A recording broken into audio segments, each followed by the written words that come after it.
யார் நீ? யாரா நீ?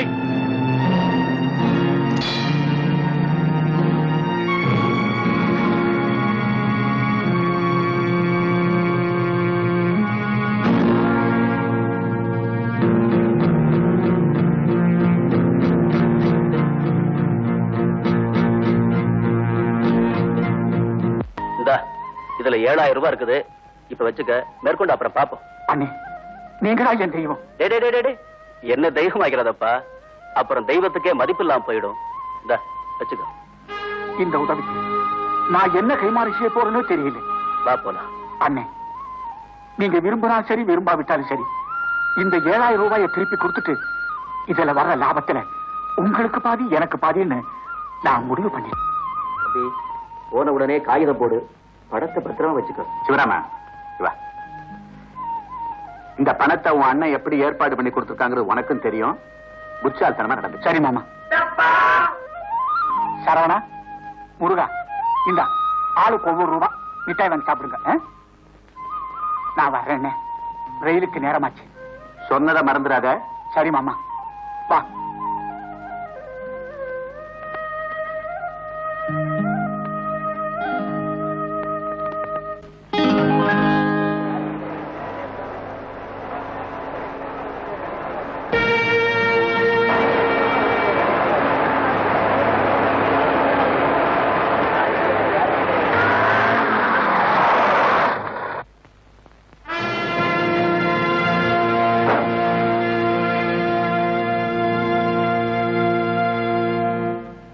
Thank you. Good morning Dhanraj. Hello, good morning. Good morning. வாங்க வாங்க, உங்களுக்காக தான் காத்துக்கிட்டு இருக்கேன். இப்போ உங்களுக்கு ஒரு சந்தோஷமான சமாச்சாரம் சொல்ல போறேன். என்ன? சிலோன்ல இருந்து நமக்கு 7 லட்சம் ரூபாய்க்கு பேரிங் சப்ளை பண்றதுக்கு ஆர்டர் வந்திருக்கு. 7 லட்சமா? ஆமா சிவராமன், நீங்க போட்ட முதல் 7000, ஆனா அது இப்ப எத்தனை லட்சமா மாறி இருக்கு பாத்தீங்களா? அவன் தானே அனுபவிக்க போறான். தம்பி, நல்லா இருக்கியாடா சிவராமா?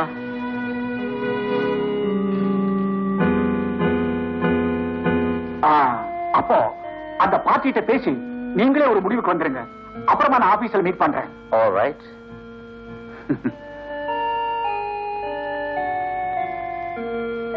தம்பி, இந்த நிலைமையில உன்னை பார்க்கும்போது எனக்கு எவ்வளவு சந்தோஷமா இருக்கு தெரியுமா?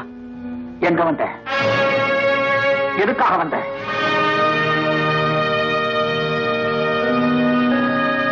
ஏதாவது வேணும்னா கேட்டு வாங்கிட்டு போ.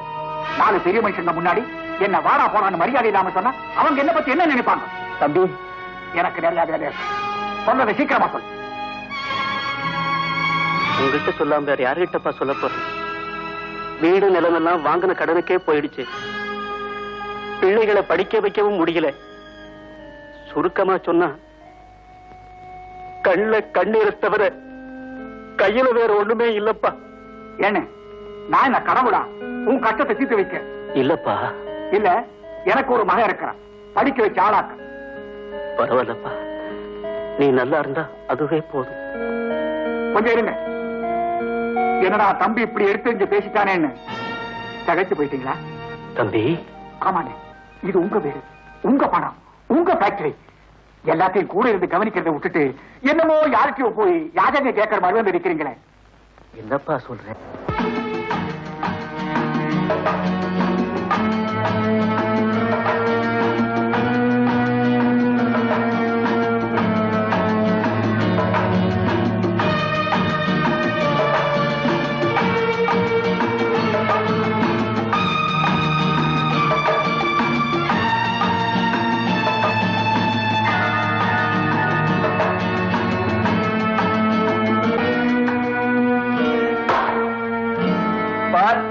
சொல்லுங்க.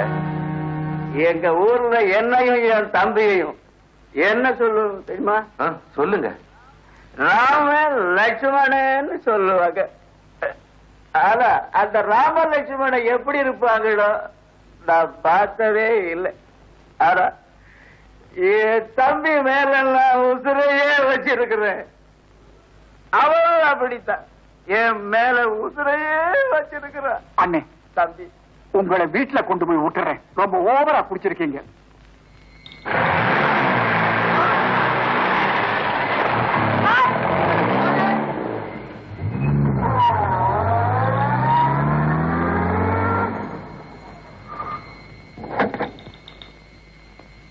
என்னடா தம்பி, வீட்டுல கொண்டு போய் விடுறேன், நடு ரோட்ல இறக்கி விடுறியாடா? உனக்கு புத்திமதி சொல்றதுக்கு நீ எனக்கு புத்திமதி? என் ஃபேக்டரியில் ஆரம்பிக்க போற தொழிலாளர் யூனியனுக்கு நீதான் தலைவனா? ஓ ஃபேக்டரியா? கேள்விக்கு பதில். ஆமா. என்ன அவமானப்படுத்தணும்னு நீ தலைவன் ஆகிறியா? என்னடா மிரட்டுற? எனக்கு விரோதமா நீ தொழிலாளிங்க பக்கம் நான் இருக்க போறியா? இல்ல, நியாயத்தோட பக்கம் தான் இருக்க போற. நியாயமா? நிர்கதியா வந்த உன்னை ஆதரிச்சு வேலை போட்டு கொடுத்தேனே, அதுக்கு நீ காட்டுற நன்றியா இது? நன்றி? யாருக்கு யார் நன்றி? சிவராமா, நல்லா வாழ்ந்தவன் தாழ்ந்து போயிட்டா வாழ்ந்ததையே திரும்ப திரும்ப நினைச்சு விரக்தி அடைய கூடாதுரா. ஆனா கஷ்டப்பட்டு முன்னுக்கு வந்துட்டவன் கண்டிப்பா பழச மறக்க கூடாதுரா. பழச நீ மறந்துடாதே. வேலைக்கார பசங்களோட சேர்ந்து நீயும் அந்த புத்தி காட்டல. ஓ, என்னையும் ஒரு வேலைக்காரனாவே நீ நினைச்சிட்டல்ல? அப்ப என் உரிமை எதுக்காக உனக்கு விட்டு கொடுக்கணும்? வர்ற லாபத்துல பாதி பங்கு தர்றேன்னு சொன்னில்ல, எங்கடா அந்த பணம்? இத பாரு, நீ எனக்கு கொடுத்த 7000 ரூபாயை திருப்பி கொடுத்துற. அதை வாங்கிக்கிட்டு உன் குழந்தைங்களை கூட்டிட்டு எங்கேயாவது ஓடி போயிடு. யாரடா ஊரை விட்டு ஓட சொல்ற? அது இந்த ஜன்மத்துல நடக்காதடா. நான் இங்கே இருந்து உன்னை அடிச்சு திருத்தி தொழிலாளிகளுக்கும் ஃபேக்டரியில சம பங்கு வாங்கி தரல, என் பேரு நல்ல சிவம் இல்லடா, நல்ல சிவம் இல்ல.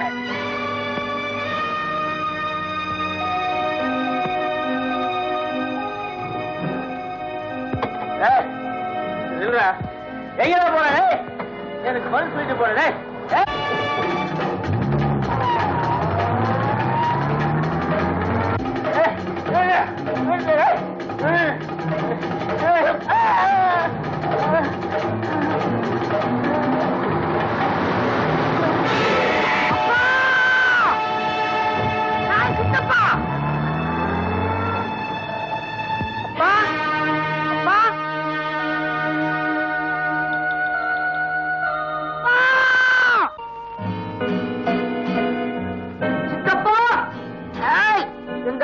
பச்சைக்காரன் அடிச்சு கொண்டுச்சல்ல, உன்னை கொல்லாம கூட மாட்டேன். தன்ராஜ், பணத்தை திருட்டான்னு போலீஸுக்கு போன் பண்ணு. பொய் பொய் பொய்யா சொல்ற? இப்ப தெரிஞ்சு தப்பா? சின்ன வயசுல என்ன ஜெயிலுக்கு அனுப்பிச்சிட்ட, அதுக்கப்புறம் இப்பதானே முதல் தடவை சந்திக்கிறோம், அதனாலதான் அடையாளம் தெரிஞ்சுக்கலன்னு நினைக்கிறேன். சரவணா, இப்போ சாலமன், சாலமன், நீ என் மனசை மட்டும் இல்ல, என் மதத்தையும் மாத்திட்ட. சிட்டுக்குருவி போல சிறைகடைச்சு பிறக்க வேண்டிய சின்னஞ்சிறு வயசுல என்ன ஜெயில் பிரிவு ஆக்கிட்டே இல்ல, என் இளமையும் எதிர்காலத்தையும் அநியாயமா கொண்டு வேடிக்கை பார்த்துட்டு இருக்கே இல்ல. சித்தப்பா, இந்த வீடு, ஐ மீன் இந்த பங்களா, இந்த சோஃபா, டிவி, ஜப்பான் பொம்மை எல்லாம் ரொம்ப பிரமாதம். It's good. இதெல்லாம் எங்க அப்பா பணத்துல வாங்கிட்டானே.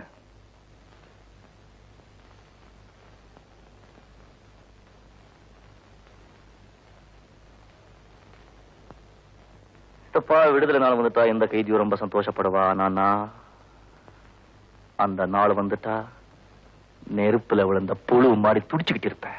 ஏன் தெரியுமா? நான் ஜெயில விட்டு வெளியே வந்தா நீங்க உங்க ஆளை வச்சு ஏதாவது குற்றம் சாட்டு உள்ள தள்ளுவீங்க. இன்னைக்கு அவங்க வந்தாங்க, அவங்க தப்பு இல்ல. நான் அவங்க டேக்கா கொடுத்து இங்க ஓடி வந்துட்டேன். சித்தப்பா, இந்த கண்ணாடி மோதிரம் எல்லாம் ரொம்ப நல்லா இருக்கு. ஐ மீன் ஒரு கெட்டப்பா இருக்கு. கொன்னுட்டீங்க சித்தப்பா. இது கூட எங்க அப்பாவோட பணத்துல வாங்கினது தானே? சரவணா, சாலமன். எஸ், சாலமன். நல்ல பேர் இல்ல? Very good name. அந்த பேரை காப்பாத்திக்கணும்னா வீணா என் கூட தகராறு பண்ணாத. அது உனக்கும் நல்லதில்லை. பேசாம போயிடு. அவ்வளவு ஈஸியா போயிட முடியுமா சித்தப்பா? என்ன கஷ்டப்படுத்தணுங்கிறதுக்காகவே நீ பிறந்திருக்க, உன்னை பழி வாங்கணுங்கிறதுக்காகவே நான் பிறந்திருக்கேன். சித்தப்பா, நான் நினைச்சா இப்போவே இங்கேயே உன்னை சீவிடலாம். ஆனா அது லட்சம் இல்ல. சித்தப்பா, விருந்து எப்போ வச்சுக்கலாம்? என்ன விருந்து? என்ன விருந்தா? நீ எப்படி எங்க அப்பாவை விருந்து கொடுத்து பச்சை காலை அடிச்சு கொன்னையோ அதே மாதிரி நானும் உனக்கு விருந்து கொடுத்து அதே பச்சை காலை அடிச்சு கொல்ல போறேன். உங்ககிட்ட பச்சாங்க இருக்கா? நல்ல நாள் பார்த்து விருந்துக்கு. மாதவா, தங்கமுத்து, சுந்தரம், குப்புசாமி. போகாதீங்கப்பா, ஒரு மாதிரியான ஆளு. உங்க பொஞ்சாதி குழந்தைங்களாம் அனாதை ஆக்கிடுவாங்க.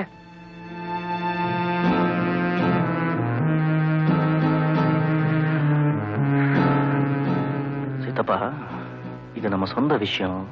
மத்தவனுக்கெல்லாம் ஏன் தெரியணும்? அதான் நான் விடுதலை வந்துட்டேனே. இனிமே நீ என்ன தகரத்தை செஞ்சாலும் உன்னால என்ன உள்ள அனுப்ப முடியாது. அப்படி போறதா இருந்தா கூட உன்னை கொலை செஞ்சுட்டு தான் உள்ள போவேன். நாள் பார்த்து வச்சுக்கோ விருந்துக்கு. நான் ஒரே சித்தப்பா.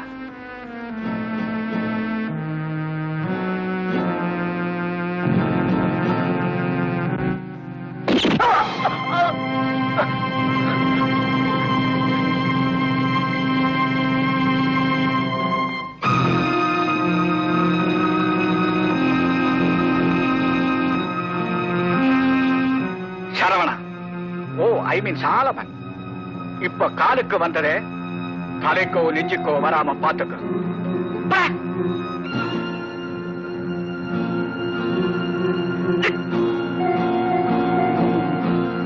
யாருங்க அவன்?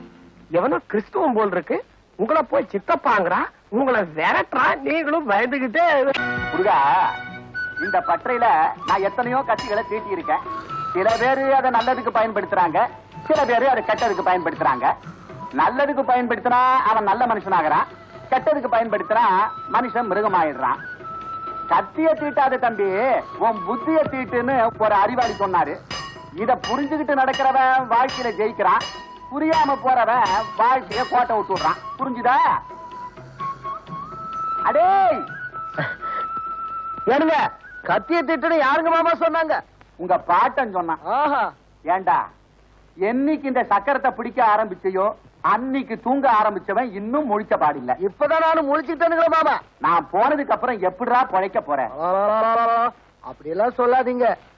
நீங்க போயிட்டீங்கன்னா அத்தை என்ன கரண்டியாலேயே அடி அடி அடி அடின்னு அடிச்சு கொன்னுடுவாங்க. அதனால நீங்க போயிடாதீங்க. வணக்கம். வாங்க ஆறுமோண்ணே, எப்ப வந்தீங்க? இப்பதான் வீட்டுக்கு வந்தாரு, கூட்டிட்டு வந்துட்டேன். வந்த விஷயத்தை சட்டு புட்டு பேசி முடிச்சுட்டா அடுத்தறையிலேயே அண்ணன் போயிடுவாரு. ஏண்டி, உன் வாயில நல்ல வார்த்தையே வராதா? ஏனுங்க ஆறுமுக மாமா, என் தம்பியை பாத்தீங்களா? சிறுவர் ஜெயில இருந்து எப்பவோ விட்டுட்டாங்க. இப்ப எங்க இருக்கான்னே தெரியலப்பா. அவன் எங்க இருக்கான்னு எனக்கு தெரியும். எங்க கேட்டா இருக்காங்க? எங்கேயாவது கொலை குத்த திருடு பண்ணிட்டு ஏதாவது ஒரு ஜெயில இருப்பா, போய் பாரு. இந்த மாதிரி எல்லாம் நீங்க பேசுறதுனாலதாங்க பக்கத்து வீட்டு அத்தை சரியா சொன்னாங்க. என்னடா சொல்ற அந்த சக்காரத்தி? இதேதாங்க அவங்க உங்களை சொன்னாங்க. அவன் சொன்னா நீங்க வந்து சொல்றியா? உனக்கு எவ்வளவு நெஞ்செடுத்தா? அடிக்காதீங்க மாமா. ஏனுங்க, ஏண்டி அவரை எப்ப பார்த்தாலும் அடிச்சு கொல்ற? வீட்டு தடிய மாதிரி வாழ்ந்துருக்கான். ஒரு துப்புண்டா. போது நிறுத்து. முருகா, சாமி கண்டு வருவாரு, அவர்கிட்ட 6 ரூபாய் வாங்கிட்டு உள்ளார இருக்கிற அந்த சக்கரத்தை கொடு. மாமா முதல்ல 6 ரூபாய் வாங்கிட்டு அப்புறம் தான் சக்கரத்தை கொடுக்கணும். புரிஞ்சுதா? அப்படியே செய்யறேங்க மாமா. ஆறுங்க அண்ணே, வாங்க வீட்டுக்கு போய் சாப்பிட்டு அப்புறம் சாகுவாசமா ஊருக்கு போவான். அத்தை சொத்த